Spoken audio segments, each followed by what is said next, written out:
রামকৃষ্ণ মিশনের একটি কেন্দ্র, যে কেন্দ্রটি কাজ করে প্রত্যন্ত গ্রামাঞ্চলে এবং বহু গ্রামে। সেই রকমই একটি গ্রামের ঘটনা।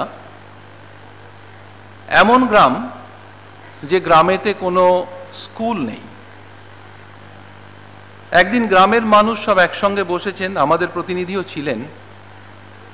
পরস্পর একসঙ্গে যুক্তি করে তারা ঠিক করেছেন যে গ্রামে একটি বিদ্যালয় তারা তৈরি করবেন, যাতে তাদের গ্রামের ছেলেমেয়েরা সেখানে পড়াশোনা করতে পারে, দূরে অন্য কোনো গ্রামে না যেতে হয়।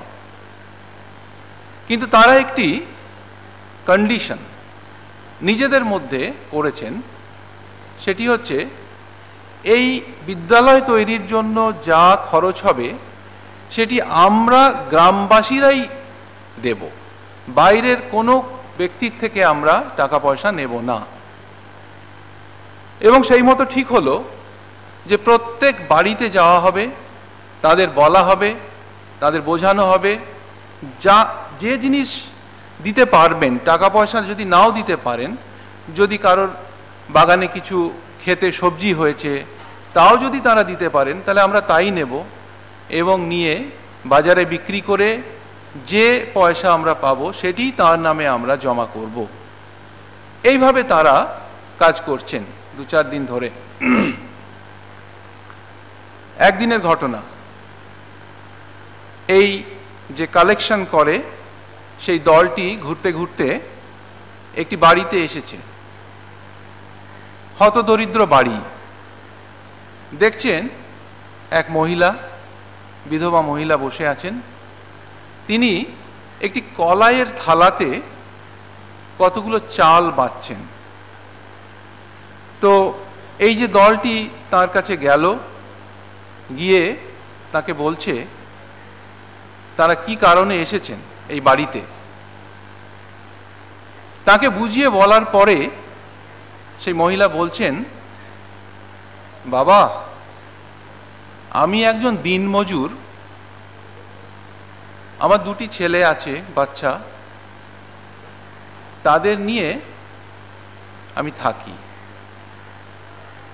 তো তারা বলেছিলেন যে যদি আপনার বাড়িতে সেরকম কিছু থাকে সেগুলো আমরা, আপনি যদি টাকা পয়সা না দিতে পারেন তা দিলেও হবে, আমরা নিয়ে গিয়ে বিক্রি করে আপনার নামে জমা দেব। তো মহিলা বলছেন, দেখো বাবা, আমার বাড়িতে আজকে এই কটা চালই রয়েছে, এছাড়া আর কিছু নেই। তখন তাদের তো আর বলার কিছু নেই, এই চাল কটা নিয়ে নিলে তো তার খাওয়া বন্ধ হয়ে যাবে। তো এরা আস্তে আস্তে করে সবাই একসঙ্গে পিছন ফিরে চলে আসার উদ্যোগ করেছে। ঠিক সেই সময় পিছন থেকে ডাকলেন তিনি, বলছেন, বাবা, তোমরা একটু দাঁড়াও। তারা ঘুরে দাঁড়ালো। তখন সেই মহিলা বলছেন, দেখো বাবা, আমি এই দিনমজুরের কাজ করি, আমার এই 2টি ছেলেকে নিয়ে মাঝে মাঝেই উপবাসী থাকতে হয়। আজকে তোমরা একটা ভালো কাজের জন্য এসেছো, এই চাল কটা তোমরা নিয়ে যাও, এটি বিক্রি করে যা পয়সা হয় তা তোমরা জমা করো, আমি নয় আরেকদিন উপবাস করব। এরা একেবারে কেঁদে ফেলেছে। এই যে 5-6 জন গিয়েছিল তারা কেঁদে ফেলেছে একেবারে, যে এই রকম কথাও কেউ বলতে পারেন। আর তাদের কাছে ফুটে উঠেছিল প্রকৃত ভারতবর্ষের সেই চিত্রটি, যেখানে তারা তত্ত্ব না জানলেও তার প্র্যাকটিক্যাল দিকটা জানেন খুব ভালো করে, এবং সেটি খুব স্বাভাবিকভাবে তাদের ব্যবহারের মধ্যে এসে হাজির হয়। আমরা এই দিকটি নিয়ে আলোচনা করব। এই যে সেবা, এই সেবার যে তত্ত্ব আমরা পেয়েছি, মূলত ঠাকুর, মা, স্বামীজি এবং সাক্ষাৎ শিষ্যগণ এবং শাস্ত্রের কিছু কথা, এইগুলো নিয়ে আমরা আলোচনা করব। ভারতবর্ষে এই যে সেবার ধারা, এটিকে দুভাবে নেওয়া যেতে পারে, যে ব্যক্তিগত ভাবে সেই সেবার ধারা এবং সংঘভিত্তিক সেই সেবার ধারা। আমরা মূলত সংঘভিত্তিক যে ধারা সেটিরই আলোচনা এখানে করব, কারণ এই রামকৃষ্ণ সংঘের মাধ্যমেই এই সেবার যে ধারা তার পরিচালনা হয়ে চলেছে। তার পিছনে তত্ত্বটি কি আছে, কি অনুপ্রেরণা আমরা তাদের থেকে পেয়েছিলাম, এইগুলি আমরা আলোচনা করব। সংঘভিত্তিক যে কাজ তা যদি আমরা ভারতবর্ষের ইতিহাস দেখি, এই আধ্যাত্মিক সংঘ বলতে বৌদ্ধ সংঘ এক সময় ছিল এবং তারপরে হচ্ছে এই শ্রীরামকৃষ্ণ সংঘ স্বামীজি প্রবর্তিত। আমরা বলতে পারি যে কাশীপুরেই সেই সংঘ শুরু হয়েছিল বা বরানগরেও সেটি আরও পোক্ত হয়েছে এবং তার পরবর্তীকালে তারা একসঙ্গে এই সংঘকে আরও দৃঢ় ভিত্তির ওপর প্রতিষ্ঠা করেছেন। এই সেবা কাজ সম্বন্ধে আমাদের দৃষ্টিভঙ্গি কিরূপ হতে হবে সেটি স্বামীজি দেখিয়েছেন বা লিখেছেন তার সখার প্রতি কবিতাতে। এই বিখ্যাত 4টি লাইন আমি উল্লেখ করছি, আপনারা জানেন যে ব্রহ্ম হতে কীট পরমাণু, সর্বভূতে সেই প্রেমময়, মন প্রাণ শরীর অর্পণ করো সখে এ সবার পায়। বহুরূপে সম্মুখে তোমার, ছাড়ি কোথা খুঁজিছ ঈশ্বর, জীবে প্রেম করে যেই জন সেই জন সেবিছে ঈশ্বর। অর্থাৎ সকলের মধ্যে যে ঈশ্বর রয়েছেন, সেই ব্রহ্ম রয়েছেন, সেই চৈতন্য রয়েছেন, এই সত্তাটিকে আমাদের সামনে রেখে তবেই আমাদের কাজ করতে হবে, তাহলেই সেটি ঠিক ঠিক সেবা কার্যে পরিণত হয়, ঈশ্বরের সেবায় পরিণত হয়। আর তারপরে স্বামীজি আরও বলছেন, জীব সেবার চেয়ে আর ধর্ম নেই, সেবা ধর্মের ঠিক ঠিক অনুষ্ঠান করতে পারলে অতি সহজেই সংসার বন্ধন কেটে যায়, মুক্তি করো ফলায়তে, এই হাতের মধ্যে এসে যায়। পরের হিত সাধন হচ্ছে আমাদের আত্মার বিকাশের একটা পথ, এক উপায়, একটি পথ। এও জানবি এক প্রকার ঈশ্বর সাধনা, এরও উদ্দেশ্য হচ্ছে আত্মবিকাশ।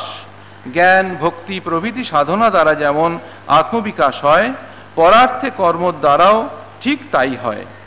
সকল উপাসনার সার উপলব্ধি হওয়া ও অপরের কল্যাণ সাধন করা।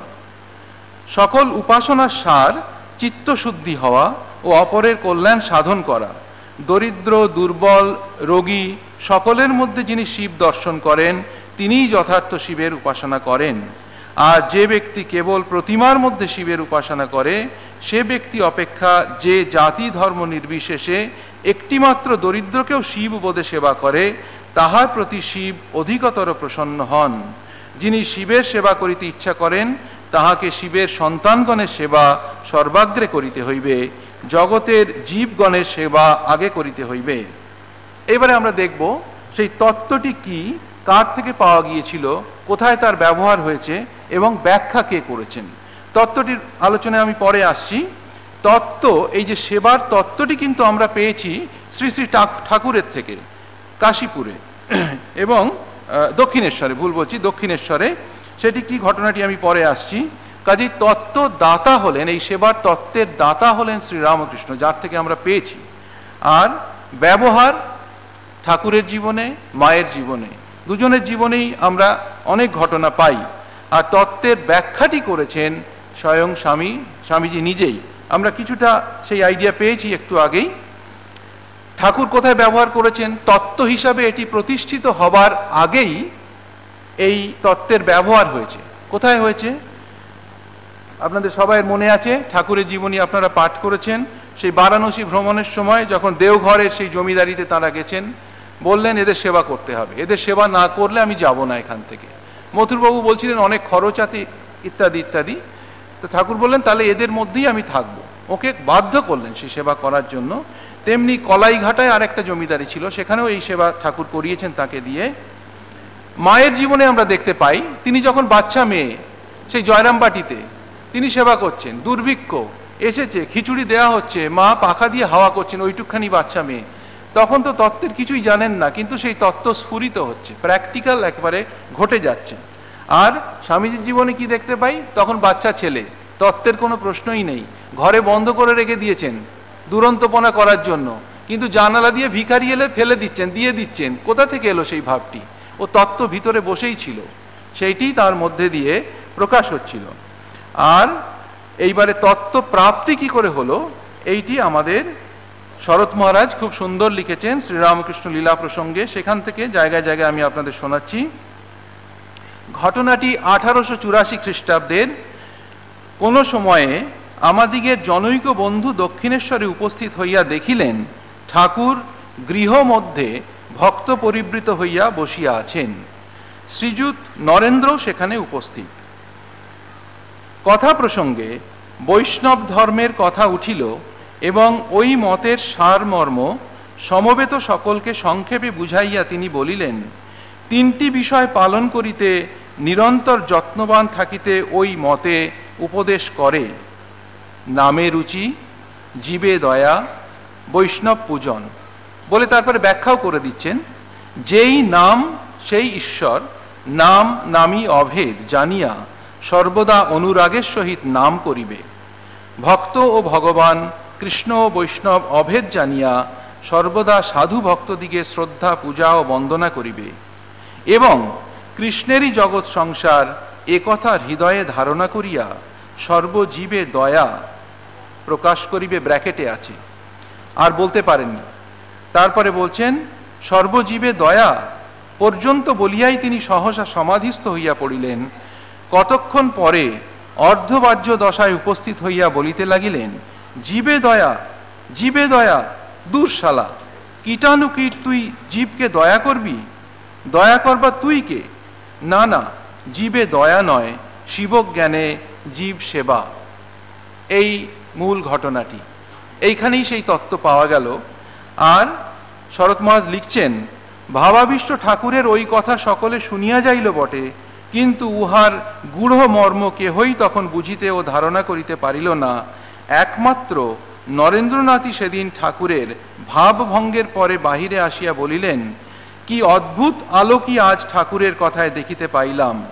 শুষ্ক, কঠোর ও নির্মম বলিয়া প্রসিদ্ধ বেদান্ত জ্ঞানকে ভক্তির সহিত সম্মিলিত করিয়া কি সহজ, সরল ও মধুর আলোকই প্রদর্শন করিলেন। এইভাবে আরো অনেক কথা শরৎ মহারাজ বলেছেন, আমি সেটা পাঠ করছি না। যেটি মূল অংশ এখানে বলছেন তা হলো, সংসারের সকল ব্যক্তিকে যদি সে ওই রূপে শিবজ্ঞান করিতে পারে, তাহা হইলে আপনাকে বড় ভাবিয়া তাহাদিগের প্রতি রাগ, দেশ, দম্ভ অথবা দয়া করিবার তাহার অবসর কোথায়? এই রূপে শিবজ্ঞানে জীবের সেবা করিতে করিতে চিত্তশুদ্ধ হইয়া সে স্বল্পকালের মধ্যেই আপনাকেও চিদানন্দময় ঈশ্বরের অংশ, শুদ্ধ, বুদ্ধ, মুক্ত স্বভাব বলিয়া ধারণা করিতে পারিবে। এই হচ্ছে উপলব্ধির দিকটি। আর সব শেষে নরেন্দ্রনাথ বলছেন, ভগবান যদি কখনো দিন দেন তো আজই যাহা শুনিলাম এই অদ্ভুত সত্য সংসারে সর্বত্র প্রচার করিব। পণ্ডিত, মূর্খ, ধনী, দরিদ্র, ব্রাহ্মণ, চণ্ডাল সকলকে শুনাইয়া মোহিত করিব। এই ছিল মূল ঘটনা। এইবারে আমরা দেখব পরপর কি ঘটছে। এই বিষয়টি কার্যে পরিণত করার জন্য এই সেবা কাজকে তিনি সংঘ প্রতিষ্ঠার মাধ্যমে করলেন। কিভাবে সেটি ঘটল? 1 মে 1897 বিকেলবেলা ঠাকুরের ভক্তদের নিয়ে সভা করলেন বলরাম মন্দিরে, এবং সেখানে স্বামীজি বললেন, নানা দেশ ঘুরে আমার ধারণা হয়েছে সংঘ ব্যতীত কোনো কাজ বড় কাজ হতে পারে না। আমরা যার নামে সন্ন্যাসী হয়েছি, আপনারা যাকে জীবনের আদর্শ করে সংসার আশ্রমে কার্যক্ষেত্রে রয়েছেন, যার দেহাবসানের 20 বৎসরের মধ্যে প্রাচ্য ও পাশ্চাত্য জগতে তাঁর পুণ্য নাম ও অদ্ভুত জীবনের আদর্শ প্রসার হয়েছে, এই সংঘ তাঁরই নামে প্রতিষ্ঠিত হবে। আমরা প্রভুর দাস, আপনারা এই কাজে সহায় হন। সহায় হন মানে আমরা যেমন করব, আমাদের সহায়তা করবেন, আপনারাও চেষ্টা করবেন। এইভাবে দুটি দলকে তিনি জুড়ে দিলেন, একদিকে সংসারী ভক্তরা আর একদিকে ত্যাগী ভক্তরা, সব একসঙ্গে মিলে এই সেবা কাজ করবেন। তারপরে কিভাবে দাঁড়ালো পরপর সংঘের আদর্শ, লক্ষ্য, নীতি, বাক্য বা উপায়। আদর্শটি হলো শাশ্বত ও সনাতন ধর্ম, যা শ্রীরামকৃষ্ণ, শ্রী শ্রী মা শারদা ও শ্রীমৎ স্বামী বিবেকানন্দজির জীবনে বাস্তবায়িত হয়েছে। আর লক্ষ্যটি হলো আত্মনো মোক্ষার্থম জগৎ হিতায় চ, নিজের মুক্তি ও জগতের হিত সাধন। নীতিবাক্যটি হয়ে দাঁড়ালো ত্যাগ ও সেবা, ভাব সমন্বয়, হারমোনি অফ ফেথস। এটি হচ্ছে নীতিবাক্য। আর এর উপায় হলো কাজ ও পূজা, ওয়ার্ক অ্যান্ড ওয়ার্শিপ। এই ওয়ার্শিপ যে কথাটা বলা হচ্ছে, কাজটা সেই পূজাতে পরিণত হবে। এই চারটি হচ্ছে মূল ভাব এই সংঘ পরিচালনার ক্ষেত্রে, সেবা কাজ পরিচালনার ক্ষেত্রে। এই যে আধ্যাত্মিক সাধনা কর্মকে, এটি যেন একটা নতুন ধারা স্বামীজি আমাদের দিয়ে গেলেন। সেখানে দেবার পিছনে উনি কারণ বলছেন দেখ, আজকাল ছেলেরা যারা আসবে তারা তো দিনরাত ধ্যান ভজন নিয়ে থাকতে পারবে না, তাই এই সব সেবা কার্য প্রভৃতি খোলা। এক জায়গায় এই কথা বলেছেন তিনি। আরেক জায়গায় বলছেন, ওরে বহুজন হিতায় যদি একটা জন্ম বৃথাই গেল এরূপ মনে করিস, তা গেলই বা, কত জন্ম তো এরম আলস্যে বৃথা গেছে, একটা জন্ম না হয় জগতের কল্যাণের জন্যই গেল, ভয় কি? তৃতীয় আরেক জায়গায় বলছেন, জগদ্ধিতায় বহুজন হিতায় হচ্ছে ধর্ম, আর নিজের জন্য যা করা যায় সবই অধর্ম। এইবারে আমাদের একটা জিনিস বুঝতে হবে যে আজ আমরা সারা ভারতবর্ষ জুড়ে যে সেবা কাজের পরিচালনার ধারা দেখছি বিভিন্ন প্রতিষ্ঠানের মাধ্যমে, এমনকি সেই প্রতিষ্ঠান সকল যারা এককালে কর্মে বিশ্বাস করতেন না, তারাও পর্যন্ত এই সেবা কাজের ধারা শুরু করেছেন। তার কিন্তু ভিত্তি জানতে হবে এই বলরাম মন্দিরে স্বামীজির সভা এবং তারপর পরপর তার যে উৎসাহ বাণী, সেখান থেকেই সারা ভারতবর্ষ পেয়েছে এবং সেইগুলো পরিচালনা করছে। এই যে স্বামীজি কথা বলেছেন যে কাজ করতে পারবো না, আমরা বেশি জব ধ্যানের মধ্যে ডুবে থাকতে পারবো না, তাই এই সেবা কার্যের ধারার প্রবর্তন, এই বিষয়টিকে আমাদের দ্বাদশ সংঘগুরু পূজনীয় ভূতেশানন্দজি মহারাজ খুব সুন্দর করে ব্যাখ্যা করে দিয়েছেন। আপনাদের সেটি শোনাচ্ছি। তিনি বলছেন, স্বামীজির আত্মনো মোক্ষার্থম জগদ্ধিতায় চ কথা দুটি পরস্পরের পরিপূরক। অনেক চিন্তা করেই স্বামীজি কথা বলেছেন। সাধন ভজন করতে আমরা পারবো না বলে কাজকর্ম করব তা নয়, সঙ্গে জপ ধ্যান কাজকর্ম দুটোর দরকার। শুধু সঙ্গ নয়, এটার ক্ষেত্রে যখনই সঙ্গ বলা হবে ব্যক্তিগত জীবনেও জানতে হবে, নইলে জীবন পরিপূর্ণ হবে না। শুধুমাত্র জগদ্ধিতায় করলে সেটি সোশ্যাল ওয়ার্ক হবে, তাতে কিছু লোকের উপকার, সকলের নয়, সাধকের তো নয়ই।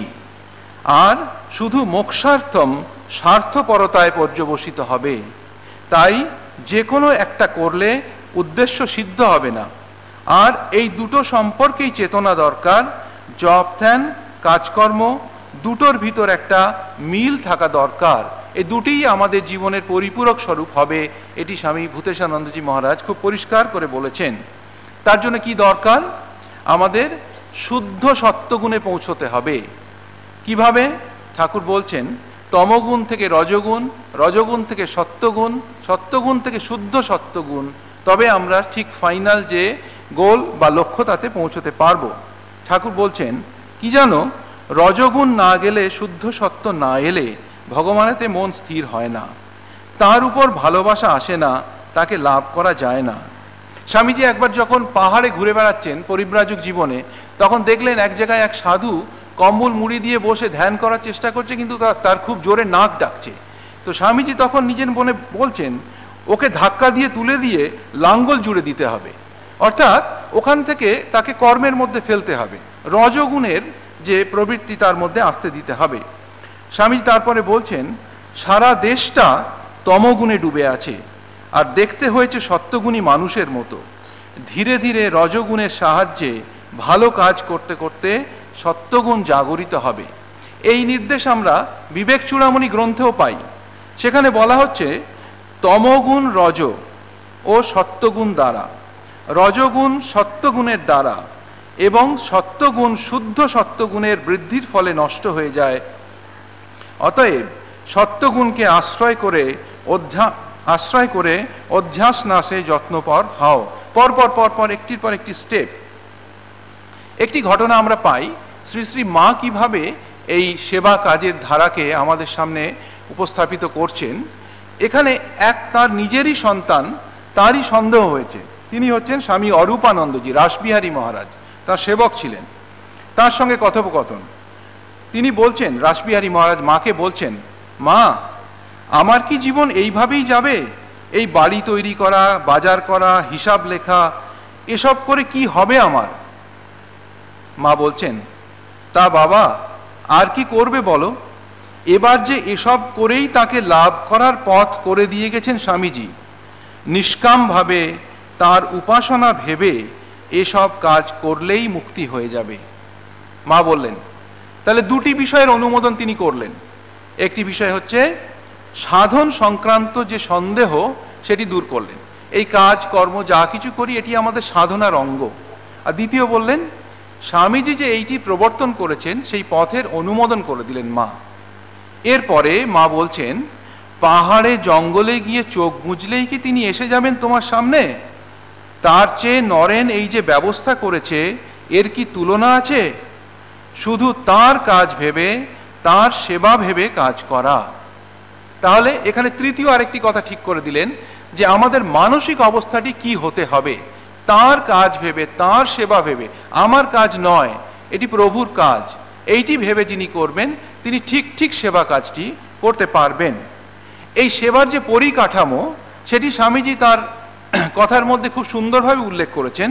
তিনি সেটিকে যুক্ত করেছেন আমাদের দেহের 5টি কোষের সঙ্গে, অন্নময়, প্রাণময়, মনোময়, বিজ্ঞানময় এবং আনন্দময়। যে এই 4 প্রকার দান আর সেবা। প্রথমে তিনি অন্নময় কোষের কথা বলেছেন। অন্নময় কোষের সঙ্গে সম্পর্কিত সেবা কীরকম হয়? সংঘভিত্তিক সেবা বলছি, সেটা ব্যক্তিগত হতে পারে, অন্নদান, বস্ত্রদান ইত্যাদি। এই ধরনের যে রিলিফ কাজ আমরা পরিচালনা করে থাকি।